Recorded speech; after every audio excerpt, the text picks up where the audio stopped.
오늘 본문의 말씀을 가지고 복음의 시작이라는 제목으로 우리 함께 말씀을 나누기를 원합니다. 주일 오후가 되면은 우리가 창세기 구약 말씀을 가지고 우리가 함께 말씀을 나눠보고 있고요. 그리고 수요일이 되면 우리가 신약 말씀을 가지고 오늘 또 특별히 마가복음으로 시작해서 우리가 함께 은혜를 나누고자 합니다. 누구에게나 시작이 있습니다. 제가 지금 이렇게 강단에 서서 말씀을 전하고 있지만 저에게도 처음으로 강단에 서본 재미있는 경험이 있었습니다. 대학교 4학년 시절에 설교학 강의를 수강하였는데 그 기말고사 과제가 바로 설교 실습이었습니다. 공교롭게도 그때 공동으로 주어진 본문이 오늘 본문과 동일한 마가복음 1장 1절 말씀이었습니다. 당시 저는 이 성경 한 구절만으로 어떻게 긴 설교를 준비할 수 있을까라고 속으로 생각을 했습니다. 그래도 나름대로 설교 원고를 완성해 갔습니다. 그리고 제 성이 아무래도 강시이기 때문에 제일 먼저 강단에 올라서야 했습니다. 5분 동안 설교의 시간이 주어졌고 교수님이 종을 치면 내려와야 됐습니다. 5분 동안 어떻게 해야 되나 망설이며 첫 번째 순서였던 저는 서론 부분을 천천히 읽어 내려가기 시작했습니다.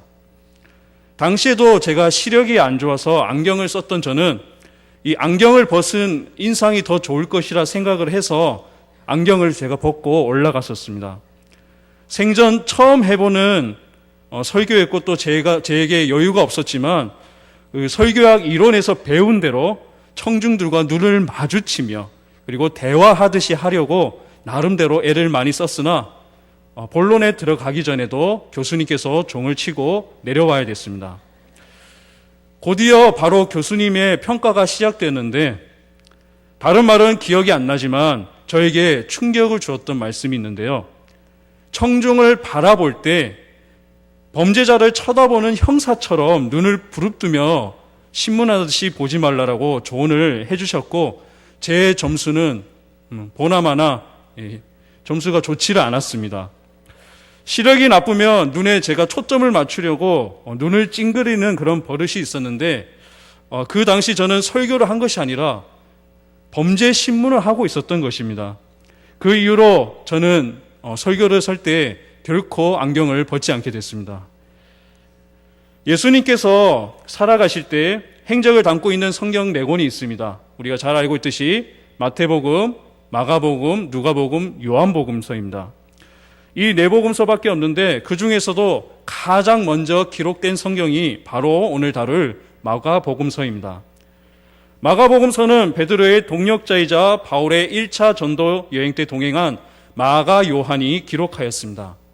이 책은 주후 65년에서 70년경에 네로 황제를 비롯한 로마 황제들의 기독교 박해가 아주 최고조에 달해 있을 때 기록된 책입니다.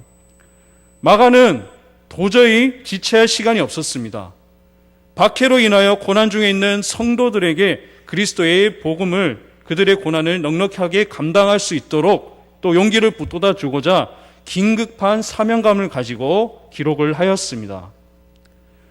마가복음 1장 앞부분 우리가 살펴보아도 당시의 상황이 대번 파악이 됩니다. 예수님의 족보를 언급함으로써 장황하게 시작하고 있는 우리 마태복음이나 그리고 예수님의 어린 시절을 서술하고 있는 누가복음과는 달리 마가복음은 하나님의 아들 예수 그리스도의 복음의 시작이라 라고 긴급한 어조로 곧장 복음의 핵심으로 들어가고 있습니다. 이 마가복음을 쓰는 그 순간에조차도 핍박으로 인하여서 죽어가고 있는 성도들이 많았기 때문입니다. 우리가 이러한 시대적인 배경을 이해하고 들어간다면 우리의 심장이 뛰지 않을 수가 없습니다. 얼마나 긴박하게 흘러가는 상황인지 제대로 우리가 이해하면서 읽어야 됩니다. 지하 생활에서 은둔 생활하면서 언제 붙잡혀 죽을지 모르는 당시 성도들이 이 마가로부터 온 복음을 돌려가면서 읽었듯이 우리 또한 감격과 눈물로 읽어내려가야 될 복음서입니다. 마가복음을 여는 첫 단어는 시작이라는 단어입니다. 원어로는 아르케라는 단어인데요. 이 아르케라는 단어는 태초라고도 번역될 수 있습니다. 요한복음 1장 1절에 태초의 말씀이 계시니라 할 때 이 태초에가 원어로 엔 아르케입니다. 창세기 1장 1절에서 태초에 하나님이 천지를 창조하시니라 라고 선언할 때 이 태초에도 엔 아르케입니다. 창세기나 요한복음 여기서 등장하는 태초에란 단어로 시작하듯이 오늘 마가복음 또한 태초라는 단어로 시작하고 있습니다. 마가가 복음의 시작이라고 할 때 단순히 복음의 처음 시작이 어떻게 밝히겠다는 정도의 의미가 아닙니다. 그것은 마치 창조의 역사와도 같은 규모입니다. 창세기 1장에 보면 창조 이전의 세계는 혼돈과 공허와 흑암만이 가득했습니다. 이때 하나님께서 가라사대 하시며 하나님의 말씀이 울려 퍼지자 이 혼돈과 공허와 어둠이 물러갑니다. 세상에 빛이 임하고 질서가 생기게 되고 생명으로 충만한 세계가 펼쳐집니다. 이처럼 복음의 시작은 곧 창조 이전과 이후를 가르는 것 같은 그러한 시작입니다. 인류 역사는 복음 이전과 이후로 나눌 수 있습니다. 복음 이전은 공허와 혼돈과 흑암으로 가득 찼습니다. 그러나 복음이란 옷을 입고 있는 예수 그리스도께서 이 땅에 오시자 온 우주와 인류 역사에 참된 생명과 진리의 역사가 시작되었습니다. 과연 우리의 각자의 생활은 어떻습니까? 길이요 진리요 생명이 되신 예수 그리스도와의 만남은 내 인생에서 이 천지 창조와 같은 특별한 시간이 되고 있습니까? 아니면 단순히 내 인생에서 경험했던 그 많은 수많은 경험 중에 하나에 지나치지 않습니까? 이 마가는 마치 이 빅뱅과 같은 우주 창조의 대폭발을 예수 그리스도의 인격과 그 사전에서 보고 있다는 것입니다. 이것이 바로 오늘의 복음의 시작입니다. 시작은 시작인데 복음의 시작이라고 하고 있습니다. 복음은 원어로 유앙겔리온이라고 합니다. 이것은 복된 소식 혹은 좋은 소식, 굿뉴스입니다. 당시 로마 사회에서 이 유앙겔리온이라는 단어는 황제에 관한 좋은 소식들과 그 칙령들을 유앙겔리온, 좋은 소식이라고 그렇게 불렀습니다. 어떤 비문에는 가이사를 구세주라 부르고 가이사 아구스토의 생일을 가리켜서 신의 생일은 세상에 대하여 그로 인한 기쁨의 좋은 소식, 곧 복음의 시작이었다라고 기록하고 있습니다. 하지만 이것은 우리가 알고 있는 진정한 복음이 아닙니다. 진정한 복음은 예수 그리스도에 관한 복음입니다.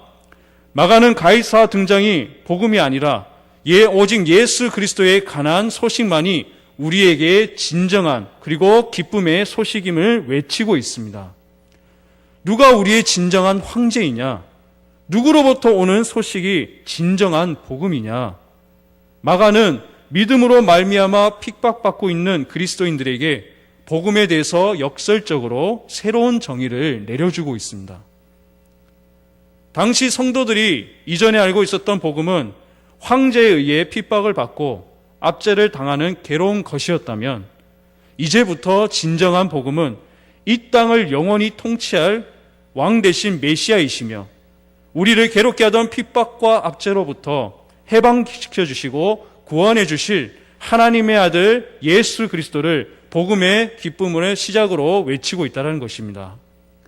그 기쁨을 오늘 본문 마가복음 1장 2절 3절에 이사야서 40장 3절 말씀을 인용해서 이렇게 밝히고 있습니다. 선지자 이사야의 글에 보라, 내가 내 사자를 내 앞에 보내노니 그가 내 길을 준비하리라. 광야에 외치는 자의 소리가 있어 이르되 너희는 주의 길을 준비하라. 그의 오실 길을 곧게 하라. 아멘. 이 이사야 40장 시대적 배경은 바벨론 포로기 시대였습니다. 이스라엘은 하나님의 징계를 받고 그리고 바벨론에 의해서 망하고 포로로 끌려가게 됩니다. 이스라엘에 대한 심판의 기간이 끝나면서 이제는 이스라엘이 바벨론 포로에서 해방시키겠다는 것이 이 이사야의 말씀에 예언에 나타나 있는 기록입니다. 그때는 이 출애굽 사건과 비슷한 출 바벨론 사건이 탄생하겠다라는 선언을 선포하고 있습니다. 그 해방의 기쁜 소식을 지금 이사야 선지자가 외치고 있습니다.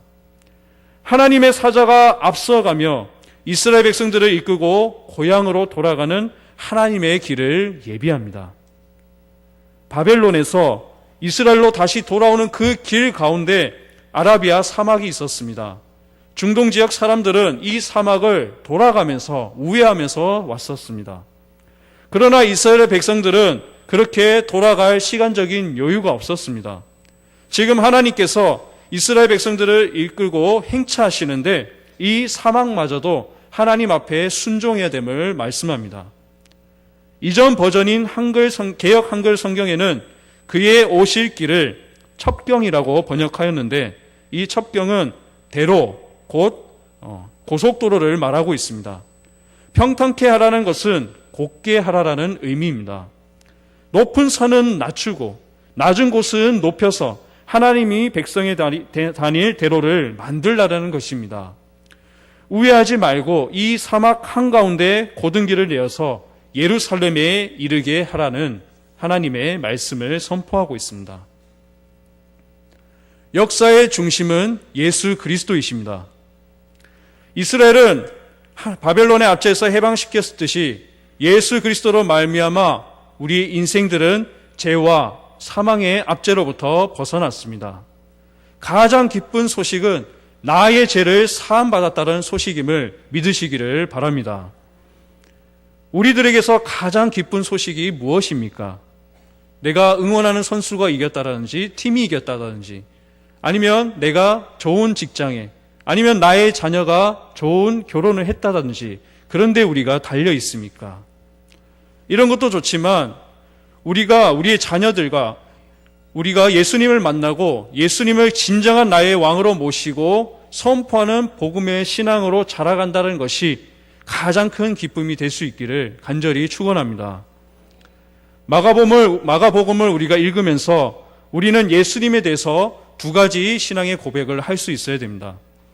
먼저는 예수님이 그리스도라는 고백이고 다른 하나는 하나님의 아들이라는 고백입니다. 그리스도는 헬라로 되어 있고 메시아는 히브리어로 되어 있습니다.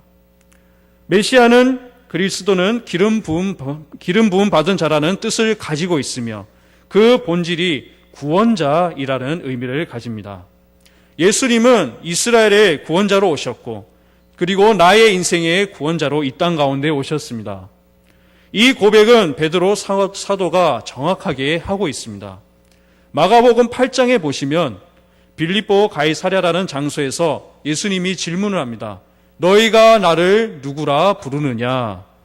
예수님께서 물으셨을 때 베드로가 대답합니다. 주는 그리스도이시니다 라고 고백을 하였습니다. 내 인생의 구원자는 무엇이고 그리고 과연 누구이십니까? 우리가 나의 물질과 명예와 그리고 나의 사상과 이념으로 우리의 구원자로 삼고 있습니까? 그것으로 우리의 구원자를 삼을 수가 없습니다. 오직 예수 그리스도만이 나의 구원자가 될 수 있습니다. 그분은 능히 모든 두려움 그리고 심지어 죄와 사망의 법에서 우리를 건지시는 진정한 구원자이십니다. 그리고 두 번째로 마가복음은 예수님이 하나님의 아들이심을 보여줍니다. 마가복음 1장 11절 말씀에 예수님이 세례를 받으십니다. 이 세례를 받으실 때 하늘로부터 너는 내 사랑하는 아들이라 내가 너를 기뻐하노라 라고 말씀이 들렸습니다. 하지만 결정적으로 예수님이 하나님의 아들로 드러나는 곳은 어디 있냐면 바로 십자가 밑에입니다. 이 고백은 십자가 밑에 서 있었던 백부장이 이렇게 고백합니다. 마가복음 15장 39절에 예수를 향하여 섰던 백부장이 그렇게 숨지심을 보고 이르되 이 사람은 진실로 하나님의 아들이었도다 하더라. 아멘. 세상 사람들은 예수님께서 하나님의 아들 되심을 그의 능력 가운데서 찾으려고 하였습니다. 많은 병자를 고치시고 그리고 더러운 귀신을 쫓아내는 이적 가운데서 메시아를 찾아내려고 하였습니다. 마가복음 1장 21절에 예수님께서 안식일에 가버나움 회당에 들어가셔서 더러운 귀신 들린 자를 고치시는 것을 보고 사람들은 이렇게 반응합니다. 27절입니다. 다 놀라 서로 물어 이르되 이는 어찌미냐 권위 있는 새 교훈이로다. 더러운 귀신에게 명한즉 순종하는도다. 권위 있는 새 교훈이라고 하면서 예수님을 단지 율법 선생님 정도로 이해하였습니다. 사람들이 알아보지는 못하는 것을 오히려 귀신들은 더 잘 알아봅니다. 마가복음 1장 34절에 예수께서 각종 병이 든 많은 사람을 고치시며 많은 귀신을 내쫓으시되 귀신이 자기를 알므로 그 말하는 것을 허락하지 아니하시니라. 아멘. 귀신도 예수님이 누군지 알아봤습니다. 그리고 마가복음 2장 11절에도 나옵니다. 더러운 귀신들도 어느 때든지 예수를 보면 그 앞에 엎드려 부르짖어 이르되 당신은 하나님의 아들이니이다 하니. 더러운 귀신들도 예수님이 하나님의 아들 되심을 고백하며 떠나는 모습을 보여주고 있습니다. 우리 미련한 이 사람들의 생각을 주님께서 아시고 예수님께서는 능력으로도 하나님의 아들됨을 보여주고 있습니다. 그러나 하나님의 아들됨을 보여주는 것은 참 모습은 하나님 아버지 앞에 순종하는 모습에 있습니다. 십자가에 자기의 목숨을 내어주기까지 순종하는 데서 나타나셨다라는 겁니다. 우리는 예수 그리스도를 어떤 분으로 고백하고 있습니까? 승리자 예수 그리스도만 바라보고 있는 것은 우리가 아닙니까? 마가복음 10장 45절 말씀처럼 인자에 온 것은 섬김을 받으려 함이 아니라 도리어 섬기려 하고 자기 목숨을 많은 사람의 대속물로 주려 함이라. 아멘. 예수님의 하나님 아들됨은 십자가에서 철저하게 보여주고 있습니다. 예수님은 승리와 성공 가운데 있는 것이 아니라 순종과 섬김과 가난과 희생 가운데 드러나고 있습니다. 이 십자가로 나가는 사람만이 하나님의 아들 되신 예수님을 만날 수 있습니다. 오늘 본문 2절에서 선지자 이사야의 글에 보라 내가 내 사자를 내 앞에 보내노니 그가 내 길을 준비하나라고 말씀합니다. 여기서 말하는 앞서 보낸 내 사자는 세례 요한을 가리키고 있습니다. 이사야 선지자의 예언대로 4절에 세례 요한이 광야에 이르러 죄 사함을 받게 하는 회개의 세례를 전파합니다. 세례 요한이 했던 일은 예수님이 활동하시기 전에 사람들의 죄를 깨끗이 하고 그들이 회개하도록 돕는 일이었습니다. 다가오는 토요일에 학습 세례 문답식이 있고 그리고 돌아오는 주일에는 성례식이 있습니다. 성례는 우리가 잘 알고 있듯이 세례식과 성찬식으로 이루어져 있습니다. 만 14세 이상으로 학습을 받고 6개월 이상이 돼서 자기 입술로 고백할 수 있는 자를 대상으로 그 자격이 생깁니다. 이번에 청소년 학생들에게 세례 교육을 시키면서 세례의 의미를 다시 한번 새겨보는 시간을 가졌습니다. 우리 세례의 의미가 무엇입니까? 예전 생각을 조금 하면서 세례라는 것은 우리 죄를 씻는다라는 의미를 가지고 있습니다. 그런데 저도 여기까지만 생각을 많이 했는데 하나의 의미가 더 있더라고요. 그 다른 의미는 그리스도와 연합한다라는 의미를 가지고 있습니다. 이 그리스도와 연합한다라는 것은 그리스도를 영접한다라는 것을 의미하고 있습니다. 그리스도와의 연합은 지, 정, 의, 즉 지적으로 그리고 감정적으로 그리고 의지적으로 그런 모든 것을 측면을 포함합니다.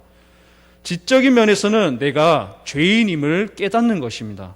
그리고 감정적인 면에 있어서 가슴으로 내가 죄인이라는 것에 대해서 아파해야 된다는 것이죠.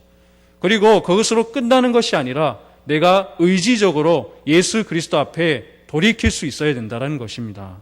이 지정의가 전부 다 합쳐져서 한 번에 이루어져야 진정한 세례의 의미가 나타날 수 있고 바로 그리스도와 연합한 자의 삶이라 증거할 수 있습니다. 오늘 말씀을 통해서 다음에 세 가지 말씀을 한번 요약해서 말씀을 마치고자 합니다. 첫 번째로 예수님과 함께 시작해야 합니다. 인생은 누구와 함께 시작하느냐가 매우 중요합니다. 예수님과 함께 시작하는 삶을 사시는 우리 성도님들 되기를 간절히 소망합니다. 우리는 지금까지 스스로의 생활을 위해서 많이 애를 써며 살아왔습니다. 그러나 먼저 그의 나라와 그리고 그의 의를 위해 살기 위해서는 바로 예수님과 함께 시작해야 합니다. 복음으로 그리고 믿음으로 사랑으로 시작하는 것입니다. 빌립보서 4장 13절 말씀에 내게 능력 주시는 자 안에서 내가 모든 것을 할 수 있느니라 라고 고백한 바울 사도와 같이 우리의 능력이 되시는 그리스도와 함께 삶을 시작하는 우리 성도님들 되기를 축원합니다. 두 번째로 예수님의 방법대로 시작해야 합니다. 시작에도 어떤 방법으로 시작하느냐가 중요합니다. 나의 방법, 그리고 세상적인 방법이 아니라 우리의 모델 되시는 예수 그리스도의 방법대로 시작해야 합니다. 예수님의 방법은 이 땅을 향해서는 성육신 가운데 이 땅에 오셔서 그의 미쁘신 뜻을 따라 그리고 연약하고 또 죄인인 우리를 고치시고 돌보시고 가르치시고 교제하시려 우리 인간의 모습으로 이 땅 가운데 오셨다라는 것입니다. 그리고 이 하늘을 향해서는 자신을 보내신 분을 향하여 기도하고 하나님의 뜻대로 간구하며 순종하는 삶을 사셨습니다. 세상에서 가르치는 이 수많은 방법들은 이 세상에 우리 잠깐의 약속을 보장하지만 예수님의 방법은 현재뿐만 아니라 내세 그리고 영원까지 보장하는 놀라운 방법이심을 믿으시기를 간절히 바랍니다. 마지막으로 마지막까지 그리고 끝까지 우리가 행해야 된다는 것입니다. 시작이 있다면 반드시 끝이 오기 마련입니다. 마지막 때를 기대하며 도중에 우리가 포기하지 말아야 합니다. 무엇을 우리가 끝까지 해야 합니까? 그것은 예수님께서 우리에게 주신 명령을 따르는 것입니다. 마가복음 16장 15절 말씀처럼 또 이르시되 너희는 온 천하에 다니며 만민에게 복음을 전파하라. 아멘. 주님께서 시작하신 복음의 시작 아래 온 천하에 다니며 모든 사람에게 복음을 전해야 하는 것이 바로 제자된 우리의 사명입니다. 그 과정 중에 비록 손바닥만한 구름만 보일지라도 보리떡 5개와 물고기 2마리만 보일지라도 아주 작은 겨자씨를 보면서도 우리는 믿음의 뿌리를 뿌리고 뿌리를 또 내릴 수 있어야 합니다. 우리가 결과가 보이지 않지만 믿음으로 심을 때 그 열매는 반드시 나타나게 됩니다. 주님의 약속을 믿고 끝까지 주님의 사명을 감당하는 저와 여러분들이 되기를 간절히 소망합니다. 사랑하는 성도 여러분, 지금까지 잘 달려오셨습니다. 마라톤을 뛰는 방법이 있습니다. 100m 달리기처럼 열심히 금방 뛰면 지쳐 포기할 수밖에 없습니다. 하지만 우리가 힘을 분배해서 페이스를 잘 유지해서 달려야 이 마라톤을 완주할 수 있습니다. 이 세상에는 두 종류의 경주자로 나눌 수 있습니다. 첫 번째로 이 세상이 마지막인 양 경주의 끝을 모르고 그저 뛰는 세상 사람과 그리고 경주의 끝을 분명히 알고 끝까지 뛰는 믿음의 사람으로 나눌 수 있습니다. 목적지를 알고 끝을 알면 그 뛰는 방법을 알게 될 수 있습니다. 우리 또한 끝을 알고 믿음의 경주를 달리시는 성도님들 되기를 소망합니다. 시작이 반이라는 말이 있지만 예수 그리스도의 복음의 시작이 반이 아니라 영원까지 달릴 수 있습니다.